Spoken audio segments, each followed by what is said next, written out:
Hi guys, Diceman Ed here and welcome back to my channel. Hope you're all enjoying spoiler season so far. I know I certainly am. It is my great pleasure to introduce our Opus 8 spoiler, courtesy of Good Games Cannington in Perth, West Australia. The community here is absolutely amazing and welcome, and if you're ever in Perth, please stop by. The spoiler card has some interesting interactions with some of the more recent cards shown off in Opus 8, and I see this card getting some niche plays in some certain types of decks. I'll be keen to test this out in in a Fire Water monster deck, but without further delay, here is the card. So we have another Category 6 card named Realm. She is an EX burst forward for 2 CP that reads, when Realm enters the field, choose one monster, return it to its owner's hand. Having a useful effect like this on a 2 CP body is always nice, and having it on an EX burst is even nicer. She is searchable when paired with Ice, Setzer from Opus 4, and there are a lot of ways to interact with 2 CP forwards in Final Fantasy trading card game in general, especially in Fire and Water. I imagine this card to be fairly potent in the right situations, and a cheap body to synergize with in other situations. Stick around for some of my thoughts about card synergies and uses for Realm in your Opus 8 deck. My first idea I had when I saw Realm was to reuse your monsters' enter the field effects. Now, up until recently, it's only really interacted with Schrodinger or Tom Breeze in Water, but the recently spoiled Golem can also interact with Realm, and being able to reuse that 2k buff on entry for a relatively small cost isn't too bad.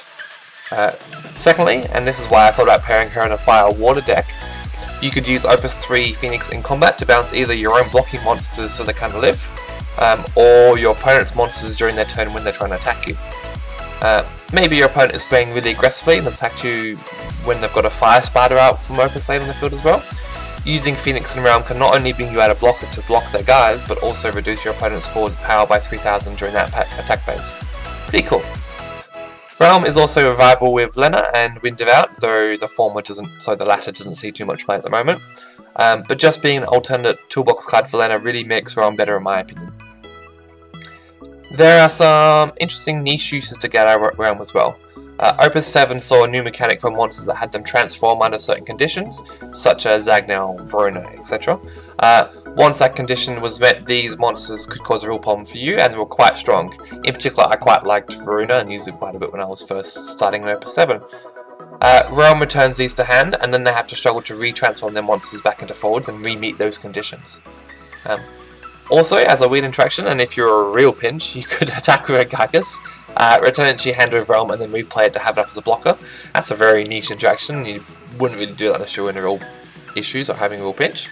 But as well, if your opponent drops down any of these high-costed monsters like Aegis or Zoo, or War of Ripeness for that matter, using Realm really hurts your opponent having to replay it for that CP cost again. Finally, there have been a couple of recent spoilers that really interact with Realm. Strago is the obvious one, he specifically is designed to return Realm to play from your Break Zone. But also Death Gaze is an interesting one, thanks to Joseph for spoiling that one, as more often than not your forwards with anything good abilities can just re-trigger when you get Death Gaze to an opponent's hand, which isn't too bad.